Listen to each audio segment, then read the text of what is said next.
Assalamualaikum warahmatullahi wabarakatuh. Kami dari kelompok 2 ingin menjelaskan tentang keanekaragaman hayati di Indonesia. Keanekaragaman hayati adalah keanekaan semua spesies tumbuhan, hewan, mikroorganisme, serta proses-proses ekosistem dan ekologis yang ada di suatu tempat. Yang pertama, keanekaragaman hayati tingkat gen merupakan variasi genetik dalam satu spesies, baik di antara populasi terpisah secara geografis maupun di antara individu dalam satu populasi.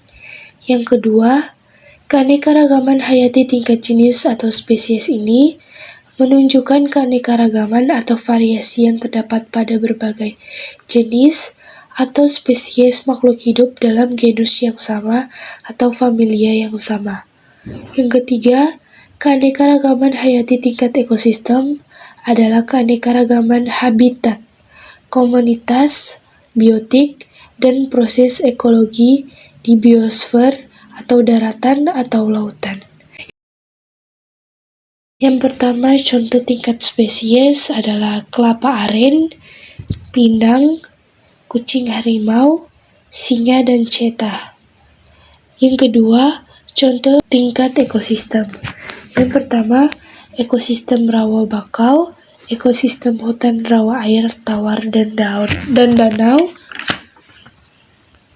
ekosistem hutan basah daratan rendah, ekosistem hutan meranggas kering daratan rendah, ekosistem padang rumput savana, dan yang terakhir contoh keanekaragaman tingkat gen.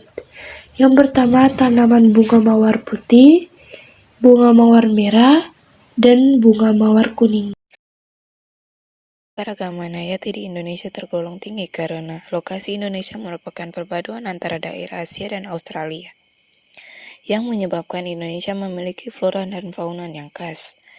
Indonesia juga terletak di daerah tropis sehingga memasuki iklim yang cocok untuk tempat hidup berbagai hewan serta tumbuhan. Hilangnya habitat, pencemaran tanah dan udara, perubahan iklim, eksploitasi tanaman dan hewan, adanya spesies pendatang, industrialisasi pertanian dan hutan. Pertama, konservasi in situ. Usaha pelestarian yang dilakukan di habitat aslinya. Contoh, cagar alam Rafflesia di Bengkulu dan Suaka margasatwa di Pulau Komodo. 2. Konservasi in situ.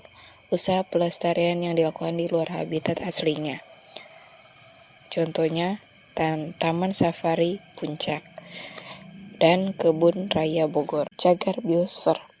Kawasan dengan ekosistem terestrial dengan pesisir yang melaksanakan konservasi biodiversitas melalui pemanfaatan ekosistem berkelanjutan. Contohnya, Kebun Raya Cibodas, Taman Nasional Tanjung Puting, Taman Nasional Wakatobi. Pertama, sumber pangan, perumahan, dan kesehatan. Kehidupan manusia bergantung pada keanekaragaman hayati seperti bahan pangan, bahan baku, perumahan, bahan obat-obatan. 2.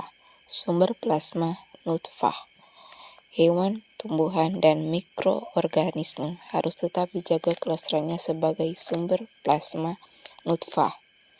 Seperti pohon nimba memiliki kandungan yang berfungsi sebagai anti hama dan antibakteri. 3. Sumber pendapatan. Keanekaragaman hayati dijadikan sebagai sumber pendapatan, misalnya ikan, tuna, udang, kepiting merupakan komoditas ekspor.